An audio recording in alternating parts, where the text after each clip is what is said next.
This is a time of some family reflections. If I may, I would like to invite Carol forward. Carol?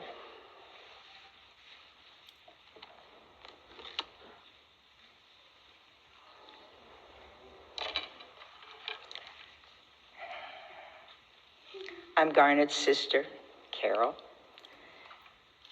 with memories of the sun who brought out the sunshine. It was 1990. Doug and I were living in Columbus, Ohio. I was building a new house, about to sell the old. Doug came up to me and said, "Aunt Carol, I've always loved your house. I'd like to buy it." I think it reminded him of the home he was raised in, Hubbard, Ohio.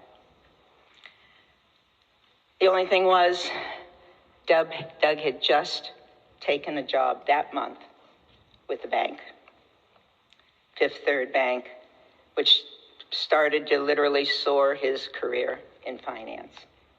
But he said, "I'm not going to be able to apply for a loan until I get a work history. Would you hold the sale of the house?" We agreed that he would move in the house, pay the mortgage, and yes, he could repaint my fuchsia bedroom. We waited and we waited and we waited. Finally, when it was time to close on the house, we came out of the bank. Doug leaned over and gave me a hug, said, "Thank you, Aunt Carol, for holding the sale." I said, "You're welcome, but I have one request. Then when it's time, you will take care of your mother." He made that promise, and boy, did he keep it. At that same time, under my breath, Doug did not hear it. I said, "When you're done taking care of your mother, please take care of your aunt." I wish he could have kept that promise. Doug was a very self-reliant person. He knew what he wanted, and he would go for it. Even as a toddler, I remember he was 2 or 3 years old. His car was parked in my parents' driveway with the door open. We were all on the porch saying goodbye. Little Doug climbed behind the wheel of that car and released the brake. The car was moving down the driveway into the street when Toots took a major drive across that yard, leap across the yard, and hurt herself in the process. Doug loved to make us laugh. He was great at impersonations.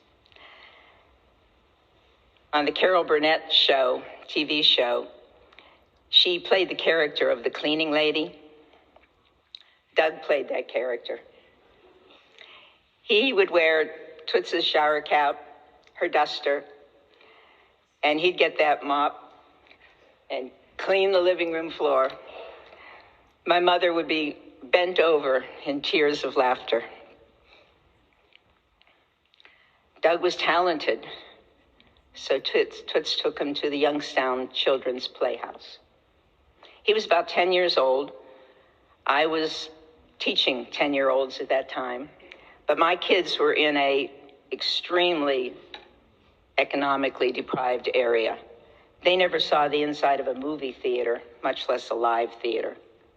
So I bought tickets, and I was going to pack my Pontiac up with my students, and we were going to drive from Warren, Ohio to Boardman and go see Doug.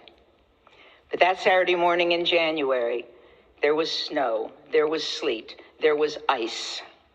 My car wasn't going anywhere. So I borrowed a VW Bug, and I went to pick up my students. We were far beyond the legal limit of people in that Bug. But as my kids were saying, "You can do this, you can do this," that was the day I learned stick shift. We got to the Playhouse, and my kids got to see Doug up on stage. And afterward, they walked up to congratulate the star. Doug liked to quote his great grandma, our Italian Grandma Marchando, who said, "He's such a nice boy. Why do they call him Dog?" Well, I think Grandma was on to something, because I never knew Doug without a dog. It was our topic of conversation. We talked about dogs, and we talked about cars, then we talked about Buckeyes, then we talked about dogs.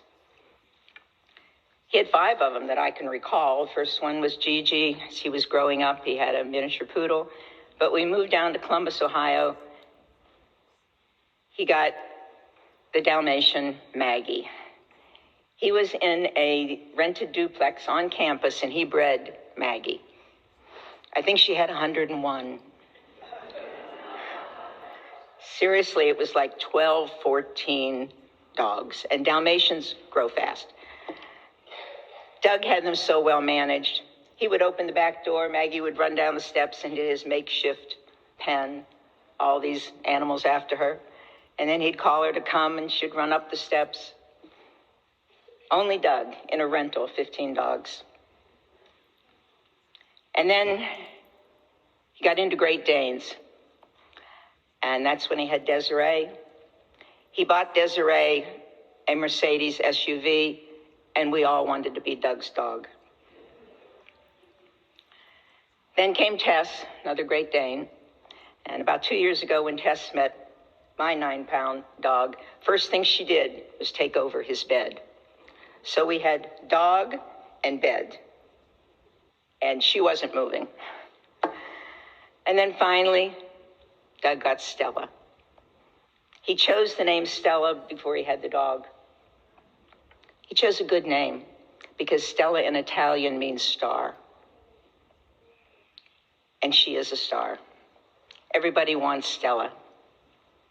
But Aunt Linda and Uncle Phil are going to raise Stella.